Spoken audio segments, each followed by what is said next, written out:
हम भी फकीर, आप भी फकीर। चलो फकीरी पर कुछ बातें करते हैं। क्या बोला तूने? हमें जब भी लगता है कि अगली वीडियो किस टॉपिक पर बनाएं, बस ऊपर वाला राह दिखा देता है। मतलब बसड़ खत्म होने का नाम ही नहीं लेती और हम आपकी सेवा में हाजिर हो जाते हैं। बात तो सही है। आज की वीडियो अलग होने वाली है, शायद थोड़ी लंबी भी, लेकिन कसम से फकीरी आपको भर भर के देखने को मिलेगी। तो वीडियो को एंड तक देखना और हाँ, सब्सक्राइब कर देना, फ्री है। ये फकीरी है। So welcome to another episode of this light hearted series, ये है फकीरी।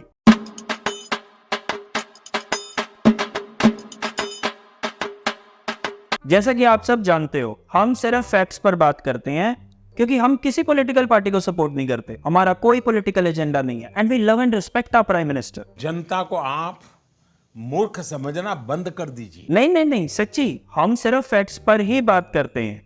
देखो, अभी हाल ही में सीएजी की रिपोर्ट आई है जिसमें सेंट्रल गवर्नमेंट के बही खाते में गड़बड़ी बताई गई है। अब ये फैक्ट हुआ कि नहीं हुआ, लेकिन क्या किसी न्यूज चैनल ने आपको इसके बारे में बताया? नहीं, मुझे मजाक नहीं उड़वाना अपनी चीज का, मैं नहीं बताऊंगा। इसीलिए हम हैं। हम किस लिए? हम बताते हैं आपको। आइए देखते हैं, बैठचंद मजा आएगा। अभी सीएजी की रिपोर्ट आई है जिसके अकॉर्डिंग सेंट्रल गवर्नमेंट के बही खाते में गड़बड़ी बताई गई है। उसी रिपोर्ट के अकॉर्डिंग जो विदेशी कर्ज लिया है उसको भी कम दिखाने के लिए पुराने रेट से ही कैलकुलेट कर दिए। क्या बात कर रहे हैं?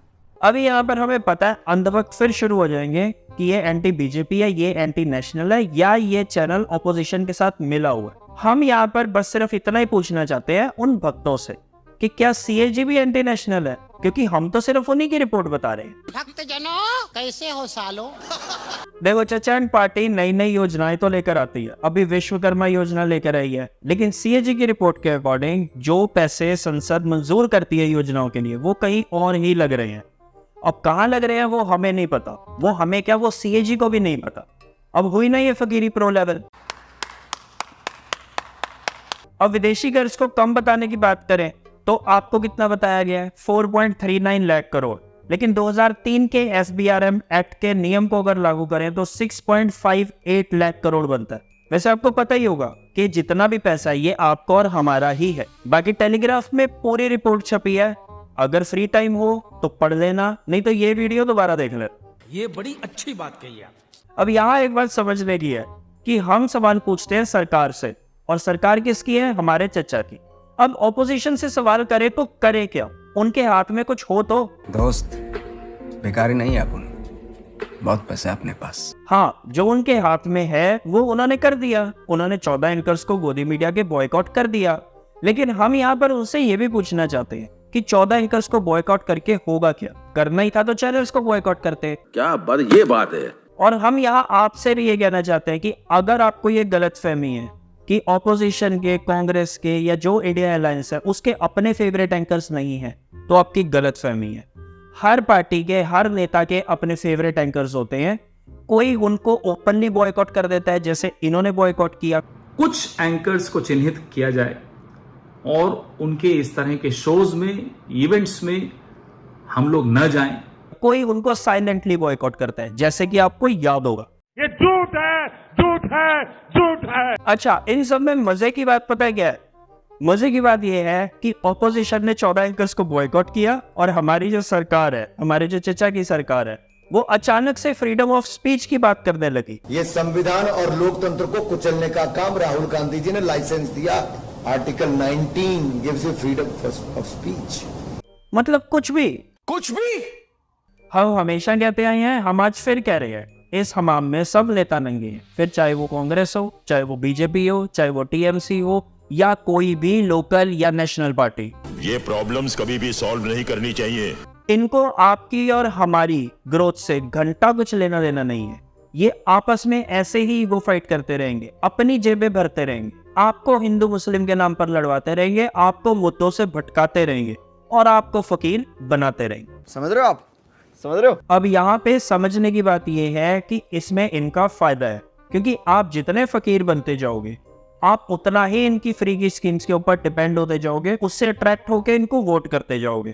चूतिया बनाया तुमको। अब आप खुद ही देख लो, जैसे जैसे इलेक्शंस पास आ रहे हैं ये सारी पार्टियां अपनी अपनी दुकानें खोलकर बैठ गई हैं और सबने बाहर सेल के बोर्ड लगा दिए हैं। हर कलर कलर, डिजाइन, साइज और फ्लेवर की चड्डी। पार्टी वेयर चड्डी कॉमन मैन से लेकर सुपरमैन तक सभी के लिए मिलेगी। हर शेप में नीली, पीली, सतरंगी और चितकबरी चड्डी। कोई कहीं पर 6 गारंटीज दे रहा है या कोई नई नई स्कीम्स लाकर आपको अट्रैक्ट करने की कोशिश कर रहा है। जॉब्स, महंगाई, क्राइम, डेवलपमेंट, इस पर किसी को बात ही नहीं करनी। I'm not interested यार, मुझे सुनना ही नहीं है। तार तो और आप इनसे पुरानी स्कीम्स पर बात करके देख लो ना, आपकी ले ले तो कहना। वैसे ले तो अभी भी आपकी रहे हैं, बस आपको पता नहीं लगने दे रहे।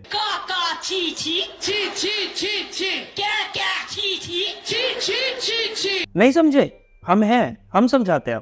अभी देखो, उदयनिधि स्टालिन ने एक बयान दिया सनातन धर्म के खिलाफ, जो बेकार है, जो बेफालतू है, जिसकी कोई जरूरत नहीं थी, ऐसा बयान उसने दे दिया। उदयनिधि स्टालिन ने आपत्तिजनक बयान दिया, कहा कि सनातन धर्म मलेरिया और डेंगू की तरह है। लेकिन इंडिया अलायंस ने इसके ऊपर कोई रिएक्शन नहीं दिया। एक्चुअली हमारा व्यू वेरी क्लियर है, सर्व धर्म भावना, समभावना। और दूसरी तरफ बीजेपी की सरकार है, जो इस टॉपिक को छोड़ने को तैयार ही नहीं है, क्योंकि वो इस फील्ड में मास्टर है। वो कह रहे हैं सनातन धर्म को समाप्त कर देना चाहिए।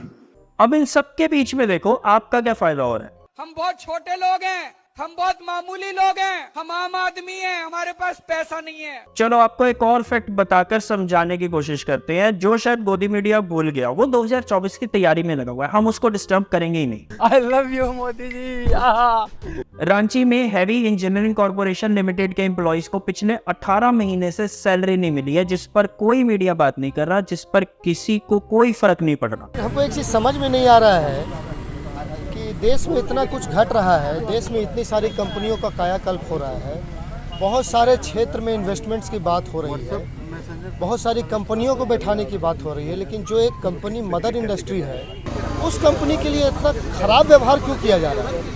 अब आप यहाँ पर सोचो कि 18 महीने से आपके घर अगर सैलरी ना आए तो आपका क्या हाल होगा। तनख्वाह आज 21 महीना होने जा रहा है। घर का, वाइफ का पूरा गहना बेचती है, जमीन का जमीन बेचती है, बहुत मतलब कर्जा लेके काम चला रहे हैं। क्या करें, बच्चों को पढ़ाई लिखाई बहुत दिक्कत हो रहा है। ऐसा परिस्थिति तो जिंदगी में कभी नहीं देखे। हाँ, नया कन्वेंशन सेंटर जरूर बना देंगे 5400 करोड़ का, लेकिन एम्प्लॉइज की 18 महीने की सैलरी नहीं देंगे। हम हमेशा कहते हैं कि आपके पास सिर्फ और सिर्फ एक पावर है, वोट की पावर, जो बहुत सोच समझकर यूज करो, बहुत सोच समझकर वोट दो, वोट मुद्दों पर दो, क्योंकि वो मौका आपको 5 साल में एक ही बार मिलने वाला है। उसके बाद झेलना 5 साल आपको और हमें ही है। सुनते हैं आप, कुछ कीजिए। बाकी वी नो इंडिया के लोग समझदार हैं, because India is great, be healthy, be happy. बाकी तो बोल दिया। घूमे गली गली वोट मांगे हाथ जोड़े, अपने फायदे के लिए बड़े बोल बोले, वोट के नाम पे बांटे तुम्हें जाम भी, चुनाव के बाद पीटे तुम्हारी ये भी।